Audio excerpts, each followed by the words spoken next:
Bonjour à tous, je vous souhaite la bienvenue pour cette 23e séance en C#. Comme vous le voyez dans le titre, nous allons aborder les dates et les temps, les durées, etc. Et comme il y a quand même pas mal à faire, j'ai préféré scinder ça en deux parties. Comme ça on a une partie on va dire sur l'essentiel, et après on rentrera plus en détail sur la seconde partie, sur certaines spécificités, certaines petites particularités, des différentes structures, des classes, etc. que nous allons manipuler ensemble.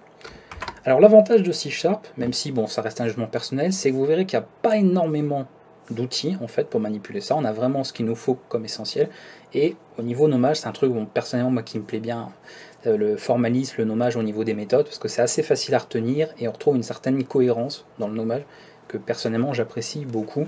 Et ça devrait peut-être vous aider pour ceux souvent qui ont du mal à retenir les choses, même si je vous rappelle, il ne sert à rien d'apprendre tout par cœur.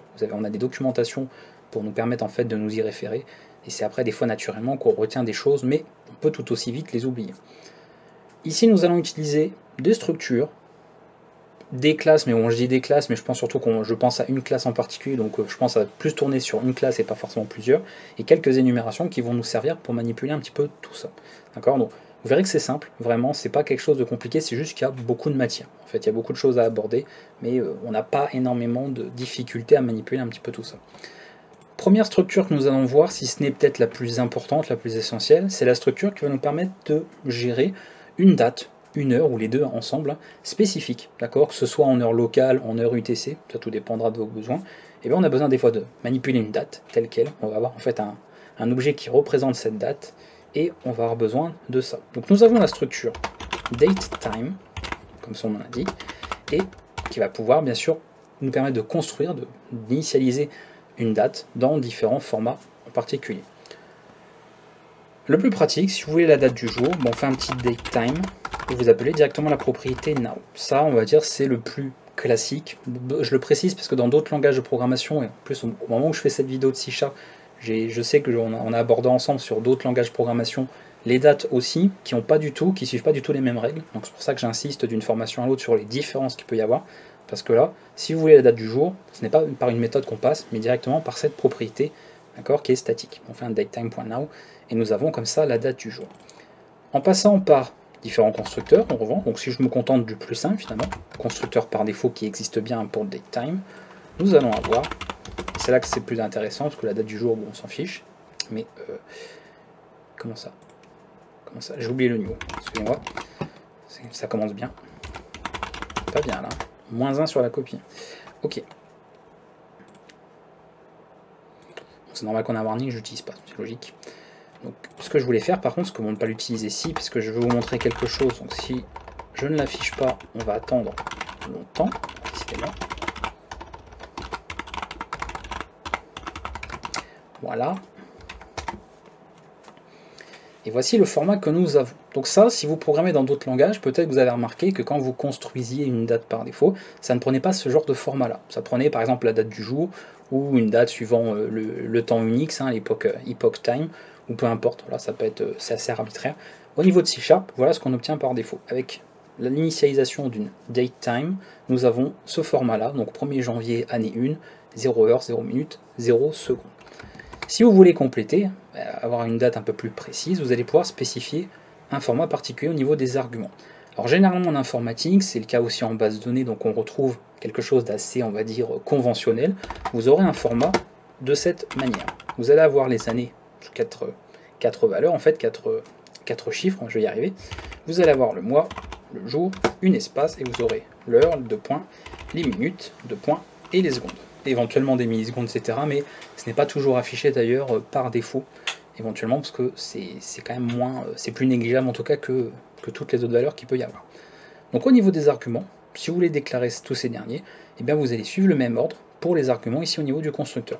Donc si je veux déclarer quelque chose, enfin initialiser plutôt l'année 2022, août 25 à 14h23 minutes 56 secondes, bien voilà comment je ferai très simplement. On va recompiler, réafficher tout ça pour voir bien que ça a été pris en compte. Et voilà, vous avez un format, vous voyez ici en français, en tout cas dans mon cas, ça marche très bien, il n'y a pas de souci. Donc très pratique, on peut comme ça manipuler nos dates directement, il n'y a pas de problème ici. Ça c'est le plus classique. Au niveau des méthodes qu'on va pouvoir manipuler, les propriétés, je vous ai parlé de la propriété now, on l'a vu tout à l'heure, pour avoir la date du jour, ça suffit telle quelle. Pour les propriétés, vous allez pouvoir ajouter du temps, ajouter des parties en fait, aux différentes en fait, à la date que nous avons ici. Donc, par exemple, alors je vais le faire directement à l'affichage, je ne vais pas le faire dans une variable intermédiaire, il n'y a pas besoin. Je vais ajouter un certain nombre de jours, donc je vais faire add days, comme ceci, donc c'est add, ensuite suivi d'un autre mot de ce qu'on veut ajouter au pluriel, et puis là par exemple je rajoute 3 jours, et on aura en fait une date modifiée en conséquence par rapport au code que nous avons écrit. Ça marche très bien tel quel. Et ainsi de suite. Si vous voulez ajouter un nombre de mois, voilà. Alors attention parce que days, ça demande un double, donc ça pareil, bien évidemment je le rappelle, ça, vous pourrez toujours vous fier à la documentation quand vous voulez l'exact, les différents constructeurs et différents arguments que vous pouvez avoir pour un petit peu tout ça. Je vous montre jamais tout en vidéo parce que ça n'aurait pas beaucoup d'intérêt non plus. Donc ici ça prend un double, pour le monde par contre je crois que c'est un entier, il me semble en C#, si je dis pas de bêtises. Et vous pouvez en fait directement comme ça prendre la valeur et gérer. Donc là on va réafficher pour voir ce que ça nous donne. Et on va avoir augmenté de 3 mois, la date que nous avons. Petite parenthèse aussi, je préfère le repréciser au cas où. Ici, rien ne nous garantit que la date que je fournis est correcte. D'accord? Donc je vous rappelle que nous avons vu précédemment, bien avant, les exceptions, la gestion d'erreurs. Je vous ai beaucoup rabâché sur l'intérêt de toujours gérer les erreurs, quelles qu'elles soient, erreur du développeur, erreur à l'exécution, donc l'utilisateur, etc. etc. C'est pas parce que vous ne me voyez pas ici en vidéo refaire ici une gestion des exceptions, etc. qui peuvent survenir qu'il ne faut pas le faire. D'accord? Je rappelle, notamment dans ce genre de cas, si je note par exemple ici un mois qui n'existe pas, le 19e mois n'existe pas en tout cas dans notre calendrier, et bien automatiquement je vais avoir une exception argument out of range et je vais faire planter mon programme.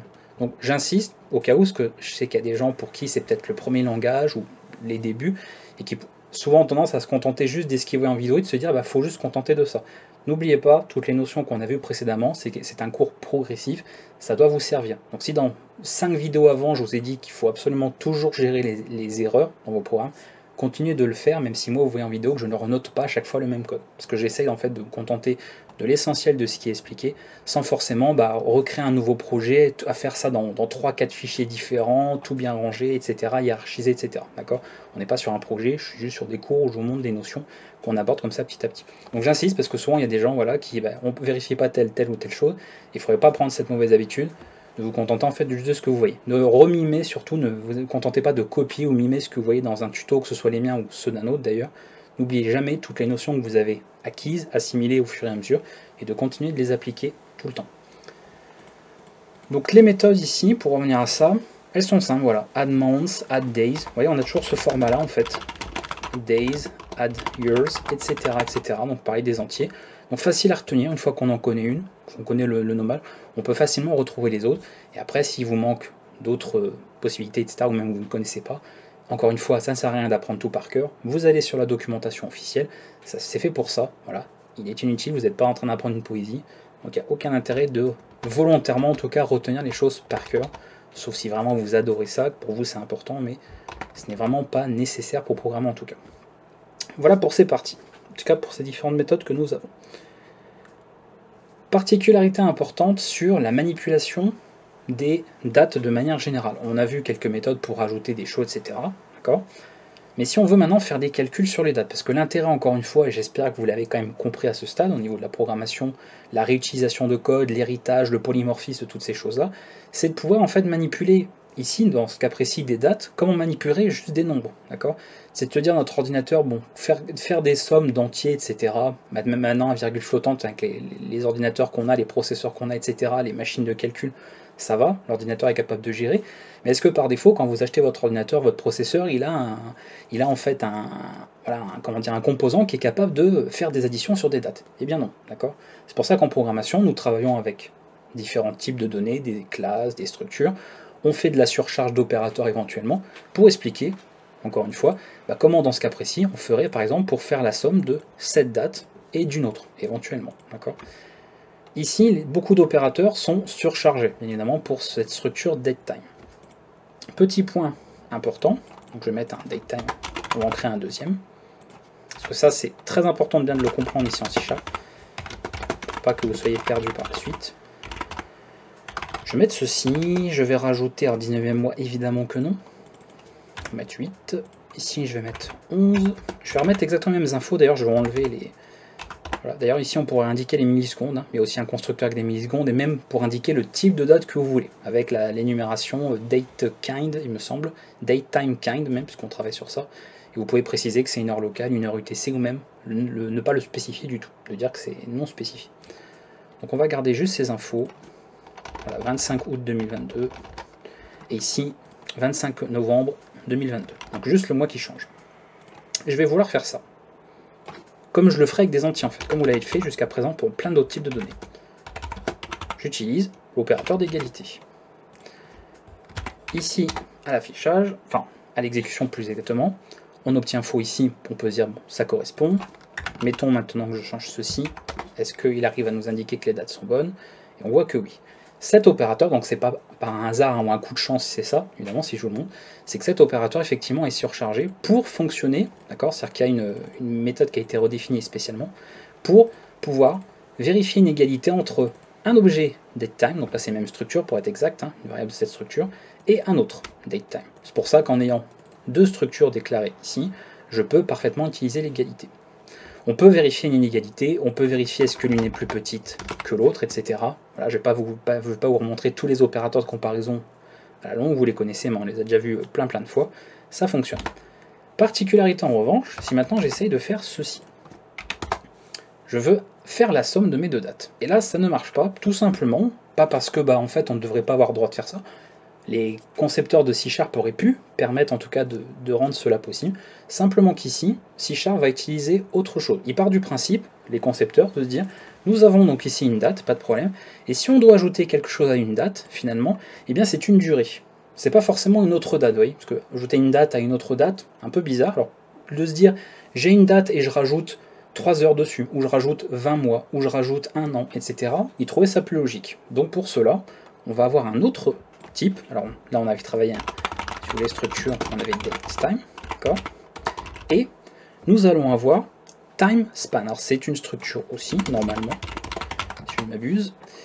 Timespan va représenter une durée de temps, un intervalle si vous voulez de temps, d'accord. Donc principalement on peut travailler avec des heures, des minutes, des secondes, etc., des années, ça n'empêche pas, un nombre de jours, même plus exactement, et on peut rajouter tout ça.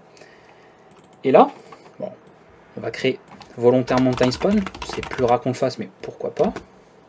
Donc TS, donc si je vais remettre DT, timespan, donc ça c'est autre chose. Je vais faire tout timespan, et je peux mettre combien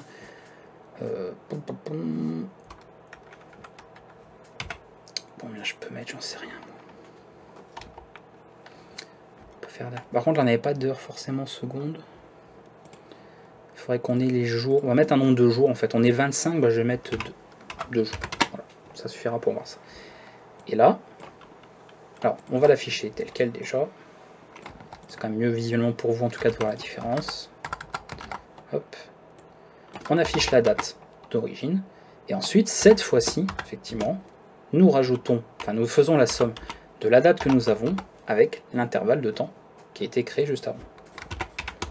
On actualise, on exécute tout ça, et on le verra pas forcément. Ah, il l'a pas appliqué par contre. Il ne l'a pas mis directement.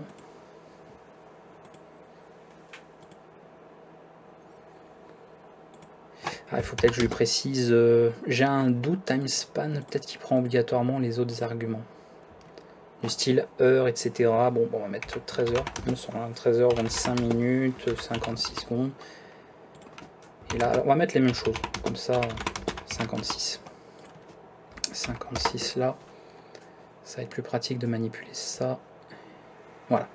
Et comme ça, on a bien, voyé le jour ici qui a changé. Donc on a bien ajouté les 3 jours. Donc ça, c'est parce qu'il n'y a pas de en fait, constructeur timespan qui prend juste un nombre de jours. Il faut au moins spécifier en fait jour et des heures, etc. Après, si vous voulez pas, hein, encore une fois, on peut faire ça. Et au final, on revient au même. Parce que de toute façon, par défaut, ça nous met à 0. Donc ça qu'après tout, on peut aussi ne pas se prendre la tête et faire ça comme ça. C'est un exemple parmi tant d'autres. Et là, il m'a fait OK, 2. Donc on a pris ça en compte. Alors, pourquoi tout à l'heure il avait mis 28? Attention, c'est parce qu'on avait des heures. Bon, j'ai mis des heures au pif, hein, une heure au pif, mais il se trouve qu'en faisant la somme, eh bien, on avait en fait un 3e jour au final, puisqu'on avait peut-être entamé une bonne partie de la journée du 25 ici. Donc c'est pour ça qu'on a ça. Donc là, on a bien 2 jours tout rond, puisqu'on a 0 heure, 0 minute, 0 seconde. Donc il n'y a pas de doute possible. Tout est bon et nous avons fait ce calcul. La particularité de tout ça, parce que vous avez remarqué qu'on a des méthodes, hein, ajoute des jours, ajoute des mois, et on peut utiliser des opérateurs, on verra quand ça peut fonctionner même sur d'autres types, et bien c'est qu'il y avait une différence. Si on a ces deux possibilités, c'est pas pour faire la même chose de deux manières différentes, on pourrait, mais dans ce cas de figure ça ne l'est pas, c'est qu'ici, avec les opérateurs, quand vous allez en fait faire des opérations arithmétiques, on va traiter les dates comme des nombres, simplement. On ne va pas se prendre la tête sur le reste. Ce ne sont pas des dates en fait à ce niveau-là, quand on fait ces calculs, ce sont juste des nombres, et on fait des calculs arithmétiques sur des nombres. Simple, voilà, les mathématiques élémentaires. En revanche, quand vous allez travailler avec des méthodes, ça prendra en compte tout. Est-ce que c'est une heure locale, une heure UTC, donc le fuseau horaire, le type de calendrier éventuellement utilisé, parce que ça peut dépendre du pays dans lequel vous êtes, ou le pays dans lequel en tout cas vous voulez programmer et travailler avec des dates, manipuler des dates, et tout ça sera pris en compte. Parce qu'on n'en a pas forcément parlé pour le moment, on en parlera peut-être plus d'ailleurs dans la deuxième partie, mais tout ça est à prendre en compte. Ici, ça ne prendra pas en compte les décalages, les fuseaux horaires, etc. On traite encore une fois les valeurs comme des simples nombres, et du coup ça rend les calculs beaucoup plus simples à ce niveau-là. Donc tout dépend de ce que vous voulez faire. Si vous voulez traiter les dates telles quelles comme des nombres sans rien prendre en compte, vous utilisez les opérations arithmétiques. Si vous voulez bien considérer que ce sont des dates et donc qu'il y a potentiellement un fuseau horaire, un type d'heure locale, UTC ou autre, un type de calendrier grégorien ou que sais-je, il faudra plutôt travailler avec les méthodes. Et comme ça, vous n'aurez pas en fait des valeurs bizarres ou des résultats inattendus en fonction de vos besoins. Donc ça, c'est important. Ok, je pense pour cette partie, on est pas mal. Je vous ai présenté déjà deux choses. On a, on va dire, ce qu'il faut à ce niveau-là. On peut voir d'autres méthodes. Bon, on a encore pas mal de petites choses à faire, en tout cas au moins pour cette partie. On a combien de minutes de vidéo? Un quart d'heure de vidéo quand même. Ouais. Après, moi je prends volontairement, vous le savez, le temps de bien vous expliquer. Je suis pas du genre à bâcler, me presser dans les vidéos. Je préfère que les choses soient claires, quitte à me répéter. Et tant pis si ça dérange certains. Puis vous mettez la vidéo en photo. Et ça va très bien. Alors, pareil, je ne l'ai pas forcément montré, mais comme maintenant on a abordé TimeSpan, hein, je peux le montrer ici. Je peux aussi faire ça. Vous avez la méthode add, et la méthode add, eh ben, elle prend justement un TimeSpan. Voilà, donc on pourrait même d'ailleurs, si on veut faire des professionnels, directement faire l'appel ici à l'instanciation. C'est moins lisible parce qu'on a plein de parenthèses, c'est plus facilement source d'erreur. En tout cas, voilà comment on pourrait faire ça. Et là, nous avons un fichier, on va revenir à la même chose que tout à l'heure. On aura envoyé la date qui est bien prise en compte. Donc, encore une fois, voilà. Ici, la méthode add, pour l'exemple, prendra en compte les fuseaux horaires, le type de calendrier, le type d'heure, etc. Là où l'utilisation de l'opérateur plus, comme j'ai fait tout à l'heure, ne le prendrait pas en compte. Donc, à vous de voir, parce que très vite, hein, c'est très vite source d'erreur, hein, manipuler des dates, des durées. C'est simple, nous, à utiliser, parce qu'on s'en sert tous les jours, hein, savoir à quelle date, parler d'heure, hein, demander l'heure, etc. C'est des choses qu'on fait au quotidien, d'accord? Ça fait partie de notre quotidien. Mais en informatique, c'est un vrai casse-tête de manipuler des dates et des durées, parce que personne n'a le même calendrier. Le calendrier n'est pas universel, le système d'heure n'est pas universel, UTC, vous avez GMT, l'heure locale, etc. C'est un vrai casse-tête. Donc comprenez que pour les concepteurs, ou même en informatique de manière générale, les développeurs, les administrateurs, c'est un vrai casse-tête. Donc forcément, quand on programme et qu'on manipule des dates, des durées, etc., il faut faire attention avec tout ça. Et selon sur quoi vous serez amené à travailler, ou vous aurez envie de travailler, en fonction des types d'heures, etc., que vous manipulerez. Ce qu'on peut voir aussi, et je pense que ça fera pas mal de faire un petit rappel, pareil, c'est, alors c'est pas propre aux dates précisément, hein, c'est des méthodes plus, on va dire, génériques, mais c'est bien quand même de le rappeler, souvenez-vous, vous avez vu, une petite méthode equals, compare to, d'accord, où l'une va, je fais un petit rappel parce que je trouve que c'est important aussi, d'autant plus sur les dates, de le signaler, comparer les valeurs, donc là on parle d'égalité, d'où le nom equals, je pense que ça c'est clair, et ici on va surtout l'utiliser pour du tri, d'accord, est-ce que l'une est plus grande que l'autre, etc. Donc bien sûr, on n'a pas le même usage de l'une ou l'autre des méthodes. Donc si vous voulez vérifier une égalité avec des dates, utilisez equals, d'accord, ou sinon utilisez l'opérateur double égal, hein, comme je vous ai expliqué. Et là, c'est plus quand on travaille sur du tri, quand on veut trier des données, où là, on va surtout utiliser ce type de méthode-là. On l'avait déjà vu un petit peu avant, mais voilà, encore une fois, vous voyez, tout ce que vous avez appris avant vous sert encore aujourd'hui, vous sert encore à ce stade. Tout vaut encore, les règles sont toujours les mêmes. Si c'était différent, je vous le dirai. Si je dis rien, c'est qu'il faut prendre en compte toutes les notions que vous avez vues précédemment. C'est applicable également ici. Bon, sur cette partie on est bon, parce qu'il faut que je vois qu'est-ce que je peux garder pour la seconde partie, parce que là on a vraiment vu finalement on va dire que la seconde partie ce seront plus d'autres petites énumérations, structures qui peuvent servir pour des cas précis. Par exemple là vous voyez, date time on manipule et la date complète et l'heure, on verra qu'il y a des structures pour avoir juste la date ou juste le temps. Voilà, comme ça si vous avez vraiment besoin que de l'un ou que de l'autre, vous avez des outils pour ça. Donc ça je les garderai pour la deuxième partie, on verra ça juste un peu plus tard. Par contre,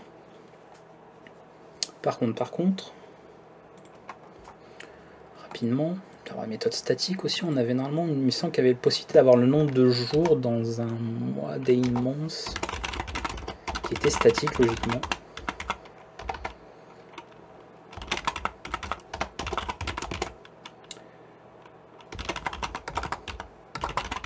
Day in month.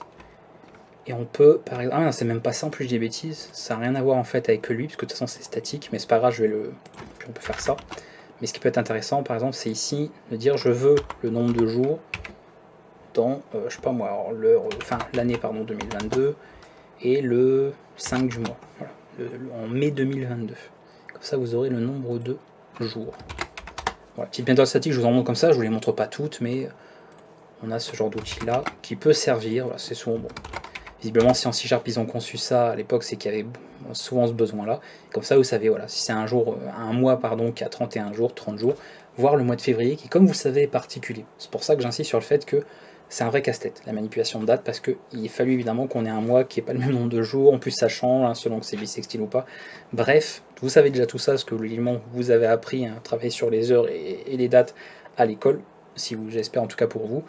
Et automatiquement, en informatique, on comprend bien que c'est pas si simple que ça de gérer des dates. Pour terminer, d'accord, parce que je ne vais pas faire trop celle-ci, parce que c'est aussi une manipulation qu'on a besoin de faire assez régulièrement. Vous savez, quand on a besoin de passer de dates à des chaînes, inversement, etc., on a souvent besoin d'avoir un format. Alors, ce qu'on peut se contenter de faire, ici par exemple, je vais juste reprendre une année, mois juin, au plus simple, on va faire une petite chaîne. Voilà, je lui donne un nom évidemment très explicite pour le coup.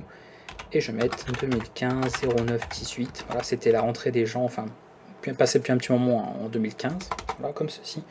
Et ensuite, on va pouvoir essayer de convertir cet entier en date. Alors là, bon, exceptionnellement, puis comme ça termine la vidéo. On va faire un petit try. Et ensuite, là, on va pouvoir directement l'appliquer. Il faudra quand même qu'on ait un... Voilà, pas déconner. Ici. Et là, au moins, on fait un petit...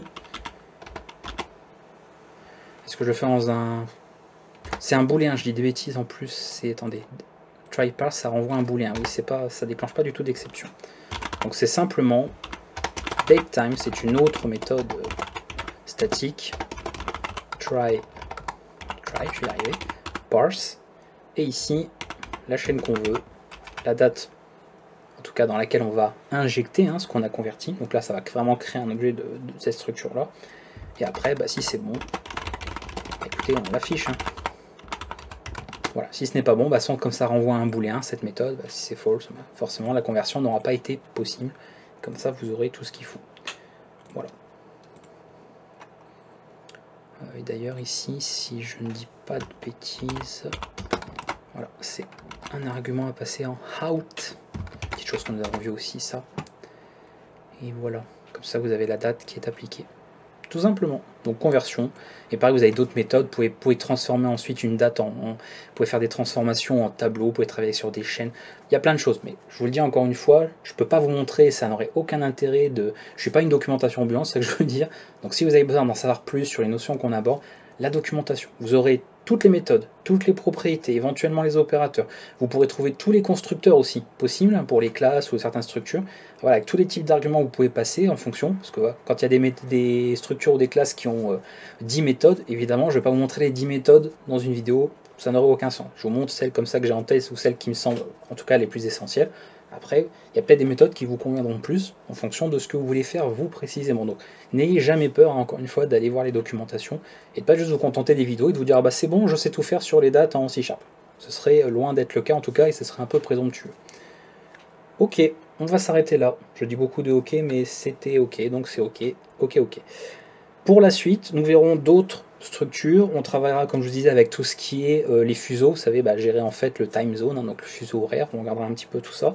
Les fameuses structures, où je vous disais, où on va pouvoir avoir en fait juste la date ou juste l'heure en fonction. Travailler un petit peu tout ça.